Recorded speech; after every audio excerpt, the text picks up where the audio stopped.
Shalom saudara-saudara, berjumpa lagi dengan saya, John Setiawan. Kita akan bersama-sama belajar dalam rangkaian pelajaran berikut-berikutnya ini mengenai satu hal penting dalam pemuritan. Kita akan belajar prinsip pemuritan yang diambil dari bagaimana Tuhan Yesus melakukan pelayanan selama di dunia ini.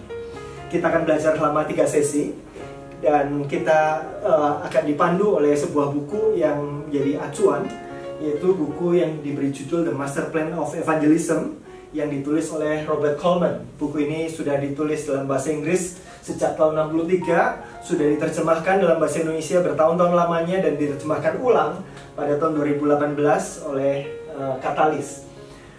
Sedikit sebelum kita masuk lebih jauh tentang pelajaran kita, saya ingin memperkenalkan siapakah Robert Coleman yang menuliskan pelajaran-pelajaran yang akan kita sama-sama renungkan ini. Robert Coleman adalah seorang profesor di Gordon Conwell Theological Seminary, di Trinity Evangelical Divinity School, dan juga di Asbury Theological Seminary. Dia seorang yang punya jam mengajar cukup panjang, dan yang diajarkan adalah 2 topik yang utama, yaitu penginjilan dan pemuritan. Dia sendiri pernah menjadi pimpinan dari Billy Graham Evangelistic Institute of Evangelism, dan bersama dengan Billy Graham, John Stott, dan lain-lain, dia merupakan salah satu penggagas dari Lawson Committee for World Evangelization yang mengubah banyak agenda misi dunia. Bapak Ibu Saudara sekalian, dia bukan hanya sekedar akademisi, tetapi dia juga pendeta di gereja Metodis di beberapa tempat. Dan buku Master Plan of Evangelism yang dia tulis dan yang akan kita sama-sama pelajari ini sudah diterjemahkan dalam berbagai bahasa. Edisi bahasa Inggrisnya saja sudah terjual lebih dari 3,5 juta eksemplar, dan termasuk dalam salah satu dari 50 buku yang mempengaruhi gerakan Injili di dalam abad yang baru saja kita lewati. Jadi ada ribuan buku yang sudah ditulis. Christianity Today membuat rating 50 besar buku yang sudah mempengaruhi gerakan Injili selama 1 abad yang lalu, dan buku ini termasuk salah satu di antaranya. Saya beberapa kali ditanya, kalau mau baca buku pemuritan, buku apa yang disarankan? Maka itu jawaban yang mudah saya berikan. Kalau kita punya satu kesempatan membaca buku pemuritan, maka bukunya adalah The Master Plan of Evangelism. Kita akan belajar bersama-sama prinsip-prinsipnya, dan saya berharap ketika kita mempelajarinya, kita bisa merenungkannya, mengaplikasikannya, dan mengubah cara kita melayani dan memuridkan. Di dalam buku ini, Robert Coleman memberikan pertanyaan krusial. Sejak awal dia memberikan pertanyaan yang layak untuk kita pikirkan bersama-sama. Mengacu pada amanat agung dalam Matius 28, dia mengajukan 2 pertanyaan. Yang pertama, apakah pelayanan yang sedang kita kerjakan ini di gereja, di persekutuan, di dalam kelompok-kelompok pemuritan yang sedang dilakukan, apakah betul-betul sedang mencapai tujuan? Sedang mencapai tujuan amanat agung. Ada orang-orang Kristen yang dewasa yang menjadi murid Kristus, dan bukan hanya dewasa bagi dirinya sendiri, tetapi dia siap untuk mengambil tanggung jawab rohani, membawa kabar keselamatan pemuritan ini di antara semua bangsa. Apakah berapa banyak orang-orang semacam itu yang sedang dihasilkan? Dan pertanyaan kedua, apakah strategi untuk mencapai kesananya relevan? 2 pertanyaan yang seharusnya kita renungkan, pikirkan sungguh-sungguh. Di tengah-tengah segala kesibukan dan aktivitas pelayanan kita, apakah betul-betul pelayanan kita sedang mencapai tujuan? Apakah produktif atau hanya sekedar aktif? Apakah juga kalau kita punya tujuan yang benar, strategi kita sungguh-sungguh bisa menghasilkan tujuan yang diharapkan? Kalau mau diparafrasekan, pertanyaan Robert Coleman adalah, apakah pelayanan kita menghasilkan murid Kristus yang dewasa dan misional? Atau sekadar menghasilkan konsumen layanan rohani yang setia? Gereja kita, persekutuan kita, kelompok-kelompok kita memberikan layanan kerohanian, dan apakah yang dihasilkan sekedar orang-orang yang setia mengikuti dan mengkonsumsi layanan rohani itu, atau mereka menjadi produsen-produsen, orang-orang yang dewasa dan siap mengambil tanggung jawab rohani dalam hidup orang lain? Berapa banyak orang semacam itu yang sedang dihasilkan? Dan itu menjadi evaluasi dari pelayanan kita. Pertanyaan ini sendiri adalah pertanyaan yang menggelisahkan Robert Coleman, sehingga Dia memikirkan apa yang seharusnya terjadi dalam pelayanan. Dan untuk itu dia melakukan studi, belajar dari kehidupan dan pelayanan Tuhan Yesus. Di dalam bagian awal bukunya, Robert Coleman memberikan argumentasi tentang kenapa kita perlu belajar prinsip-prinsip dari kehidupan dan pelayanan Tuhan Yesus. Saya akan menyarikan sedikit di dalamnya. Yang pertama, Robert Coleman mengatakan bahwa Tuhan Yesus itu menjadi juru selamat melalui kematian dan kebangkitannya. Itu adalah karya terbesar Kristus. Kristus mati dan bangkit menjadi penebusan bagi seluruh umat manusia. Kematiannya dan kebangkitannya menjadi juru selamat dunia. Tetapi Robert Coleman menarik perhatian kita bahwa Tuhan Yesus bukan hanya mati dan bangkit, tetapi Tuhan Yesus hidup dan memberi mandat. Dan kehidupannya bukan hanya kematiannya dan mandatnya itu adalah sesuatu persiapan untuk membawa kabar keselamatan yang diselesaikan di atas kayu salib ini sampai ke ujung-ujung bumi, sampai ke seluruh dunia. Jadi kita perlu belajar bukan hanya kehidupan dan kematian Kristus, tapi kita perlu belajar dari bagaimana Tuhan Yesus melakukan pelayanan. Karena apa yang dia lakukan itu adalah sebuah persiapan dari kegerakan yang akan berlanjut terus sampai ke ujung-ujung bumi. Nah, berkaitan dengan ini, mari kita perhatikan sedikit dari Lukas pasal 24 ayat 44 sampai 49. Itu adalah penampakan Tuhan Yesus kepada murid-muridnya di dalam tubuh kebangkitannya. Tuhan Yesus mengatakan demikian, inilah perkataanku yang telah kukatakan kepadamu ketika aku masih bersama-sama dengan kamu, yakni bahwa harus digenapi semua yang ada tertulis tentang aku dalam kitab Taurat Musa dan kitab Nabi-Nabi dan Mazmur.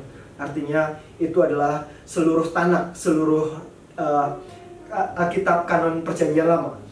Jadi Tuhan Yesus sedang memberikan survei tentang apa yang dituliskan dalam seluruh Alkitab perjanjian lama, dan dia memberikan dua intisarinya. Dia berkata, ia membuka pikiran mereka sehingga mereka mengerti kitab suci. Yang pertama, ada tertulis demikian, Mesias harus menderita dan bangkit dari antara orang mati pada hari yang ketiga. Itu adalah rangkuman Alkitab perjanjian lama yang pertama. Alkitab perjanjian lama berbicara tentang Mesias yang dijanjikan dan digenapi oleh kematian Kristus dari antara orang mati, bangkit pada hari yang ketiga untuk menjadi penebusan bagi umat manusia. Tetapi Tuhan Yesus tidak hanya memberikan satu rangkuman, melainkan dua. Ada kata-kata dan lagi. Apa rangkuman yang kedua? Yang kedua adalah dalam namanya berita tentang pertobatan dan pengampunan dosa harus disampaikan kepada segala bangsa mulai dari Yerusalem. Jadi Tuhan Yesus bukan hanya mati dan bangkit untuk keselamatan manusia, tetapi Tuhan Yesus mempersiapkan berita keselamatan ini untuk sampai kepada segala bangsa. Dan kehidupannya perlu kita pelajari, karena kehidupannya adalah kehidupan yang sedang mempersiapkan gerakan itu.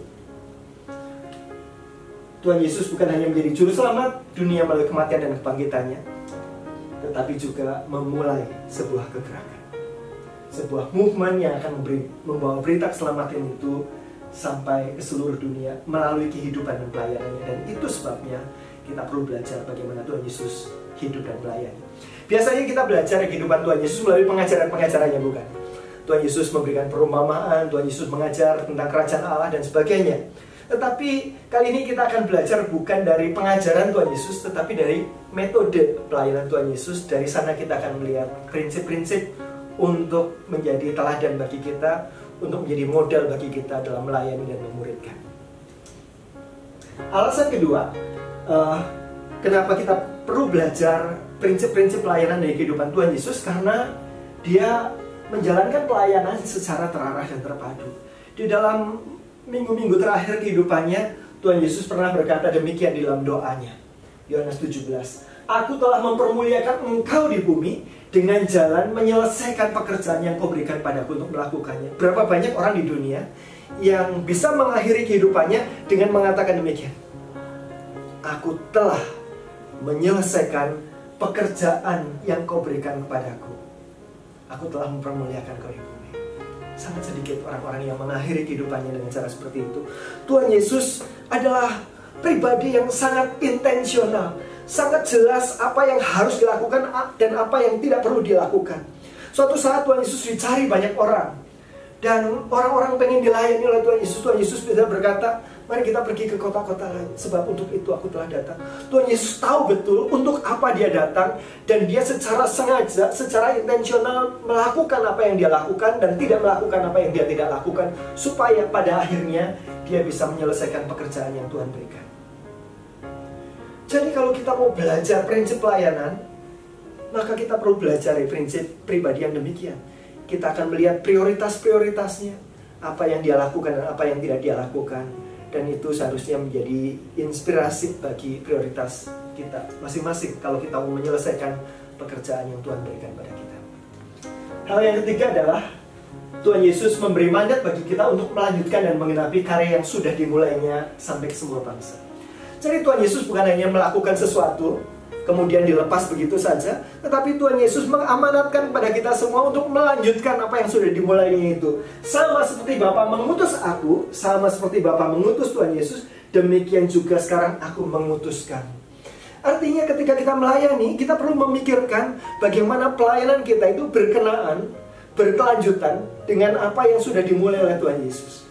Itu sebabnya kita perlu belajar bagaimana prinsip-prinsip, metode, prioritas-prioritas pelayanan Tuhan Yesus, supaya kita bisa inline dengan itu. Ada banyak yang bisa kita katakan mengapa kita perlu belajar tentang kehidupan dan pelayanan Tuhan Yesus.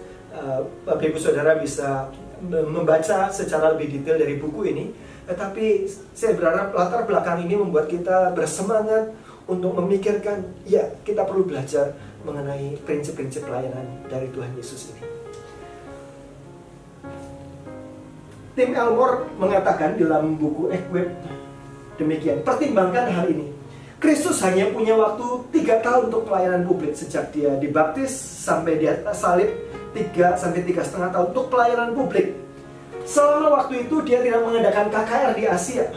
Dia bahkan juga tidak menyembuhkan setiap orang di Israel. Apa yang dilakukannya sepanjang waktu adalah melatih 12 pemimpin untuk mempengaruhi generasi selanjutnya dan generasi yang lebih jauh lagi. Bukan berarti dia mengabaikan orang banyak, tetapi di dalam seluruh pelayanannya dan seluruh kehidupan publiknya, dia terus-menerus menginvestasikan hidup di dalam 12 orang itu.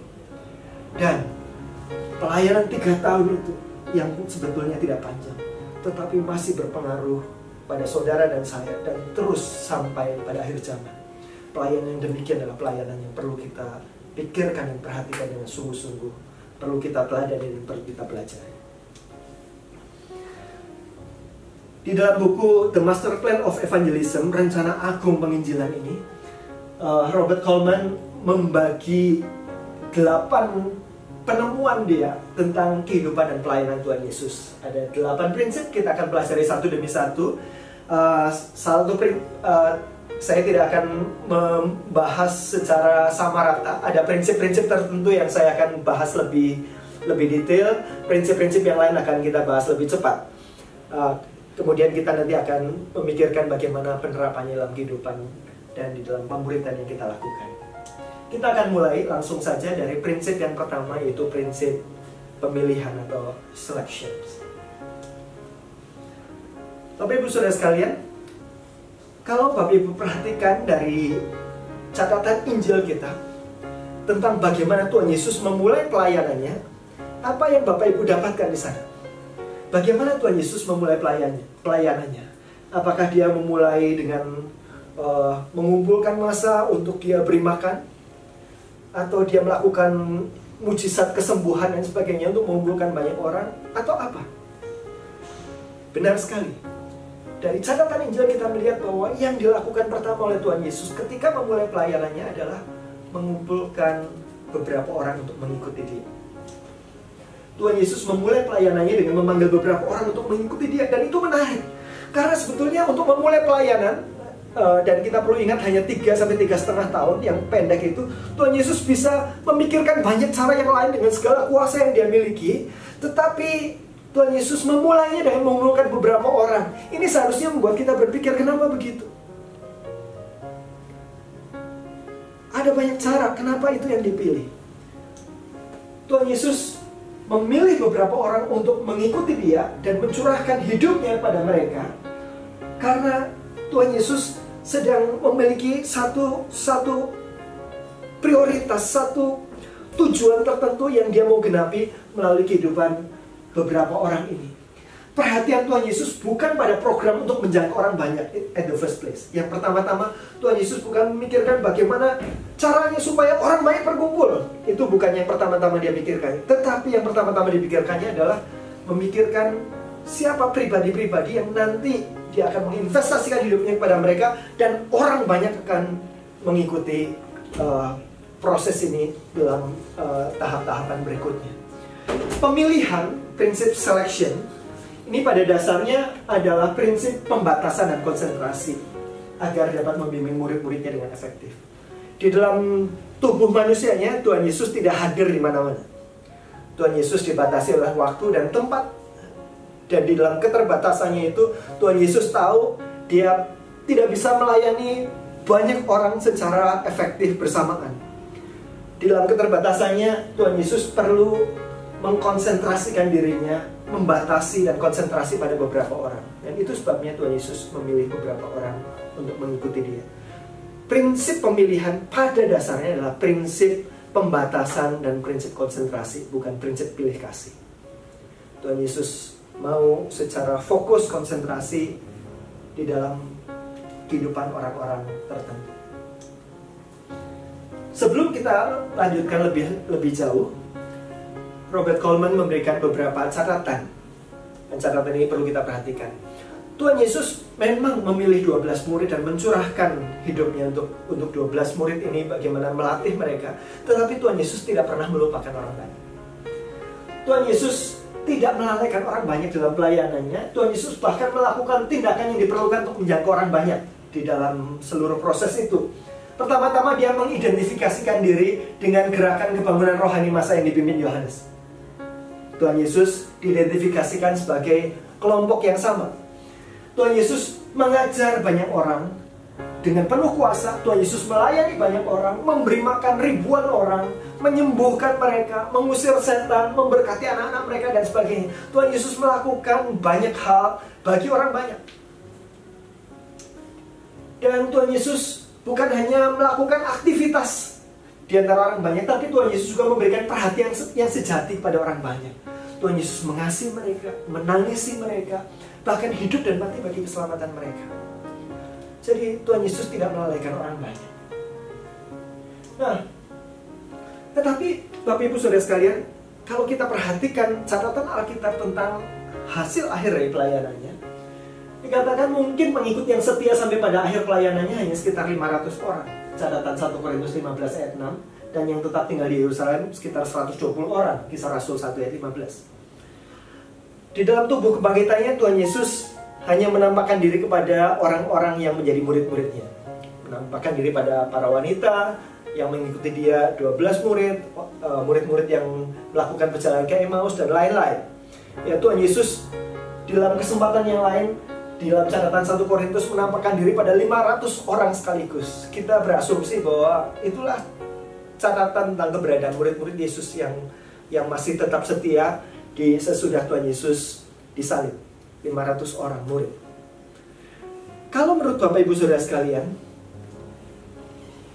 apakah di akhir pelayanan seseorang dengan 500 orang yang masih setia itu adalah satu hasil yang menakjubkan? Mengapa Tuhan Yesus sengaja memusatkan hidupnya pada beberapa orang saja, dan bukankah dia datang untuk menyelamatkan seluruh dunia? Kalau dibandingkan dengan beberapa orang, beberapa penginjil besar yang lain, Billy Graham misalnya, sekali KKR ada ribuan orang menerima Kristus, maka 500 orang kelihatannya tidak terlalu berarti, bukan? Kalau begitu, apakah kira-kira demikian? Wah, kalau tahu pada akhirnya hanya cuma 500 yang masih sisa, 120 yang masih tinggal di Yerusalem, kalau punya kesempatan mengulang lagi semua pelayanan itu, Tuhan Yesus akan melakukan pelayanan dengan cara yang berbeda sekali. Strategi plan A-nya gagal, maka mungkin plan B. Sekarang lebih banyak mengumpulkan massa dan memberikan begitu banyak tanda-tanda dan mujizat pada mereka supaya kelompok ini makin bertambah, makin luas, makin luas. Apakah itu yang akan menjadi pilihan Tuhan Yesus? Tentu saja tidak. Tuhan Yesus adalah orang yang sangat intensional apa yang dia lakukan dan tidak dia lakukan. Tetapi bukankah menjadi menarik?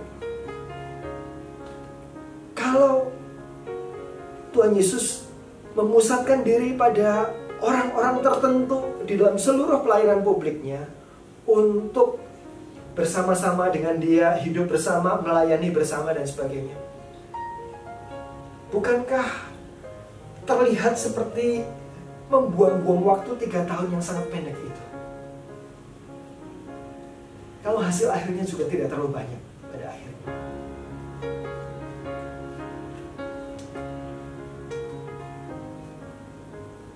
Apa kira-kira yang menjadi tujuan Tuhan Yesus dengan melakukan hal itu?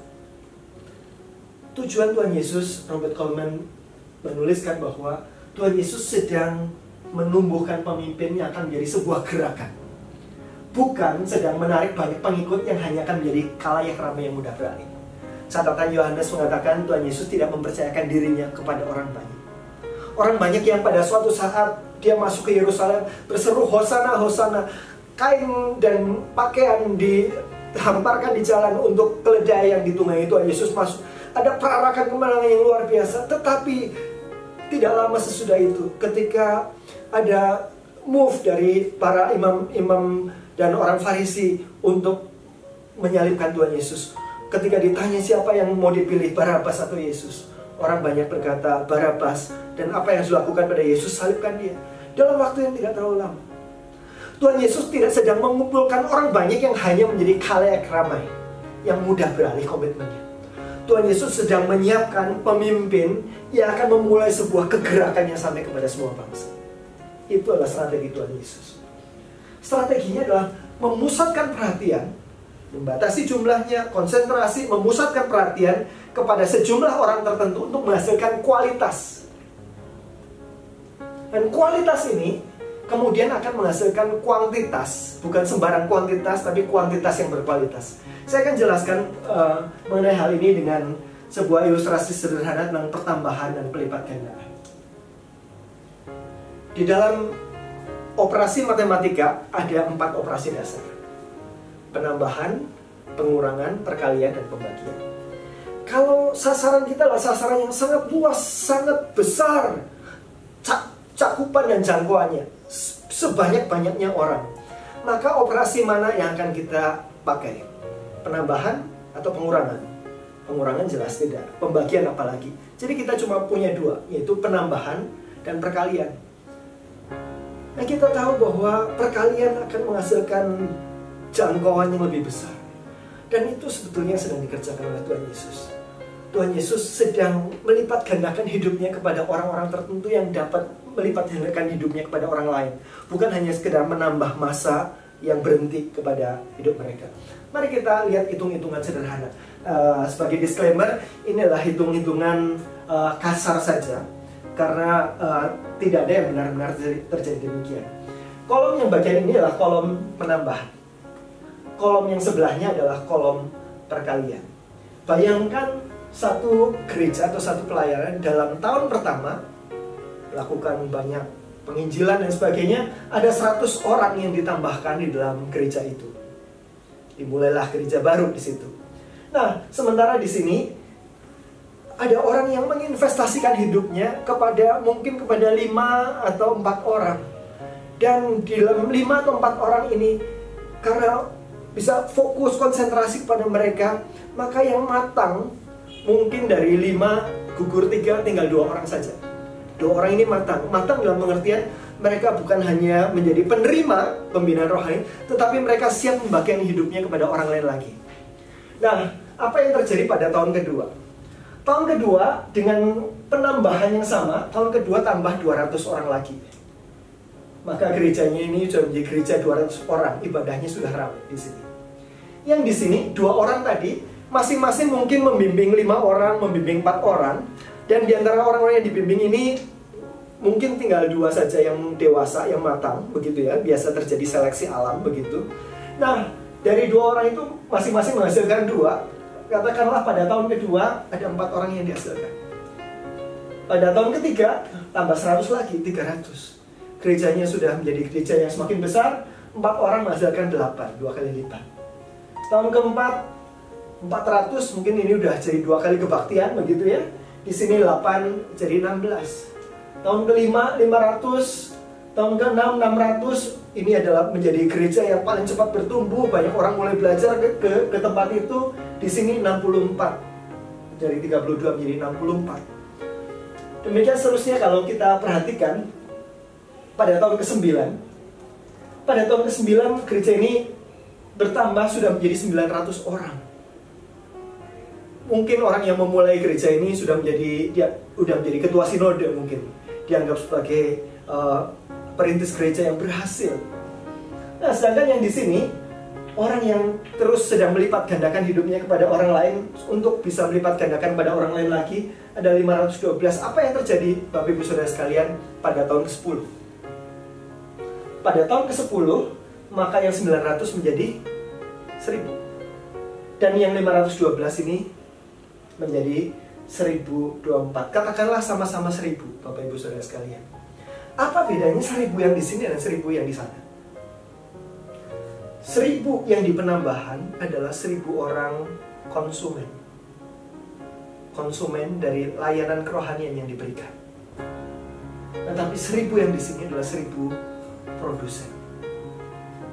1000 orang yang siap melipat gandakan hidupnya kepada orang-orang lain lagi.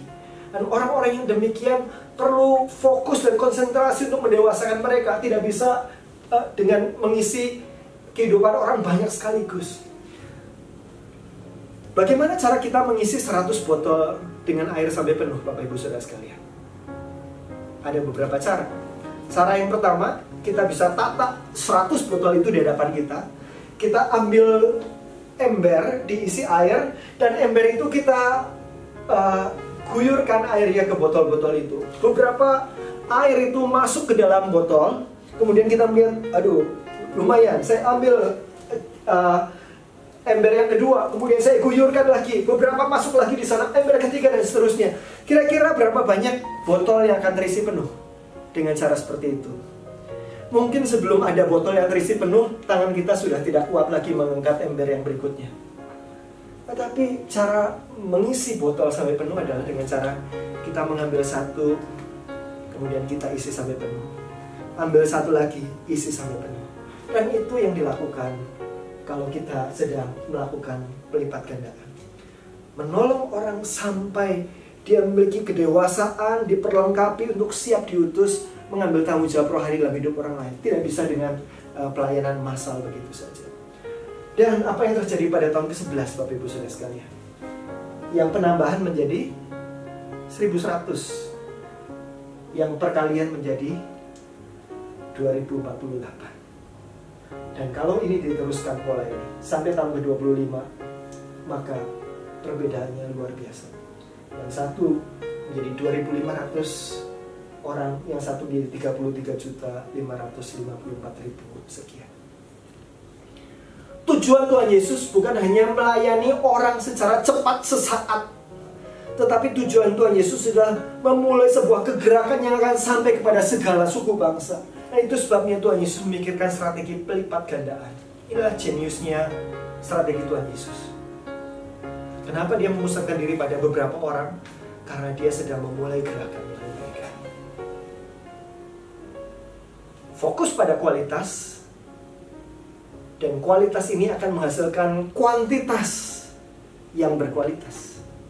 Kalau kita fokus pada kuantitas cepat sesaat, maka kuantitas pun tidak akan kita dapatkan, apalagi kualitas. Ada seseorang yang pernah membuat hitung-hitungan demikian. Jika kita punya 12 anak rohani seumur hidup kita mungkin diberi waktu oleh Tuhan 50, 60, 70 tahun, dan selama hidup kita mencurahkan hidup pada sekian banyak orang, dan ada 12 orang yang dewasa, yang matang, yang siap melipat gandakan hidupnya pada orang lain.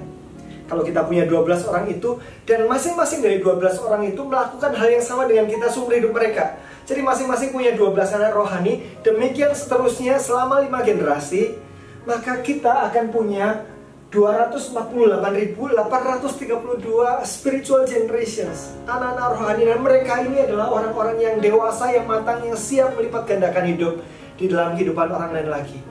Itulah dahsyatnya pelipat gandaan. Kualitas yang menghasilkan kuantitas, bukan hanya kualitas saja. Kualitas ini akan menghasilkan kuantitas, dan bukan sembarang kuantitas, tapi kuantitas yang berkualitas. Itulah jeniusnya metode Tuhan Yesus.